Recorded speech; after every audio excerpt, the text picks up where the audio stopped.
تعالوا معنا يا شباب، اليوم بدنا نسوي ايش؟ شيش طاووق مع شوية بطاطا، لأنه هاي من أكلاتي المفضلة، خاصة لما يكون مش جاع بدك تاكل أشياء مخبوزة وخبز وكربوهيدرات وشغلات. بلش المهم شوية زيت زيتون فلسطيني إذا بتقدر، مع ليمون وملح وفلفل.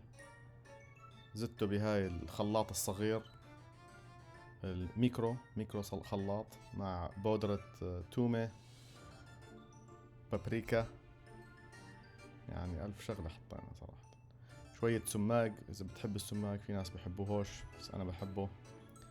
بنطلب من مرتي تحطه. زنجبيل، صراحة أنا أول مرة بعرف إنه حاطين زنجبيل فمشيها. وزدت كمان دبس فليفلة، وفي منه دبس فليفلة بحرق وفي دبس فليفلة كتير بحرق، أو دبس فليفلة ما بتحرق. إحنا بنحب نص نص. ونحط رب البندورة برضه، وشوية توم، وشوية ايش الخل اخو خردل هاي المرة، وشوية لبن. اللبن طبعا بيسوي الدجاج طري مش ناشف وزاكي كتير، فيعني كتر منه. كنت استعمل كلمة تانية صراحة بس مرتي ما قبلت لي. ابصر ليش. بتمسك الخلاط وبتبلش تخلط فيه كلياته لحتى يصير يعني شبه سائل.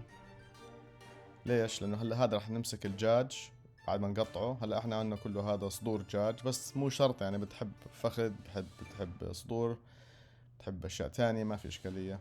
بس هذا اللي عنا اياه. هلا عم بتقيم مرتي الزوائد الشواحم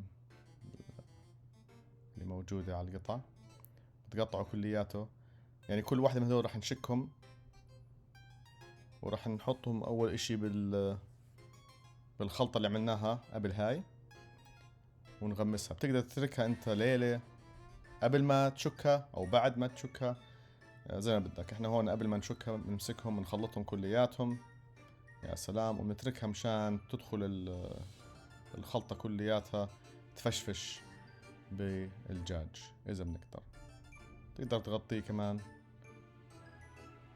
هاي هون بفرجيكم كيف بتشكوه اول قبل ما نتركه. بس الطريقتين ممكن تزبط، ما في اشكالية. احنا بنحب نشكه على هذا الخشب، بس نخلص بكون الخشب خلص تشعلل تولع وراح. بس اذا عندك الحدايد برضه بزبط، كله ممتاز وكله رح يكون طعمه 100%. بعد ما تشكه تقدر تغطيه وحطه بالثلاجة واتركه للوقت اللي بدك ايش تشويه. هلا على جنب تمسك شوية بطاطا. بنحب بطاطا شوي صغيرة، نقسمها شرائح زي كأنك بدك تاكل شيبس. إذا بتحبها تكون رقيقة أو مش رقيقة، هذا حسب إيش بتفضل أنت وعيلتك. قطع قطع. طبعا بطيرة يمين وشمال هون، ما بصير هيك. تحط الزيتون مع شوية ملح. حلو حلو حلو. أيوة، برضو بابريكا. هاي يعني شغلات مش شرط تحطوها تحطوها بس ملح، في ناس بحطوها بس بالملح والزيتون، ما في زيت زيتون ما في مشكلة. بس البابريكا بتعطيها طعمة مختلفة عن اللي دائما تاكلوه. بتزت البطاطا فيه.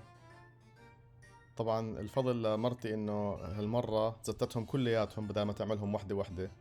بس يعني ما بنكذب على بعض، زتتهم تقريبا 25 وحدة مش كلياتهم. لسه مصرة انه لازم يتقسموا، بس يعطيها العافية. يعني هي سوتهم مش وحدة وحدة، وطولت الفيديو تقريبا 15 دقيقة لقدام. احنا نطلع عليها تحط وحدة وحدة زي اللي هلا عم بتسويه. لا لا، ما سوينا هذا الحكي من قبل.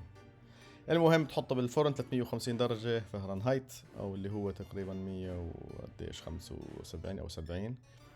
بتزته بهالفرن بعد ما تحميه وبطلع ممتاز. شوف كيف في ناس بلشوا ياكلوا منه قبل ما نخلص الفيديو. طبعا عيب عيب يا شباب، هنا لازم تاني مرة نظبط الوضع. عم يصير هيك نسوي. المهم نحطه على المشوى على الشواي شواية دجاج زي ما بيقولوا. حطيتهم فوق مشان ما بدي اياهم يكونوا على الجهة الحامية كتير، بس صراحة قد ما كان الشواي حامي لسعهم شعطهم شعط، طلع كيف، بس بوجه وجه، بس بيضلهم طريين. شوفوا كمان هون شوية حمص على جنب، ممتاز، وصحتين يا شباب.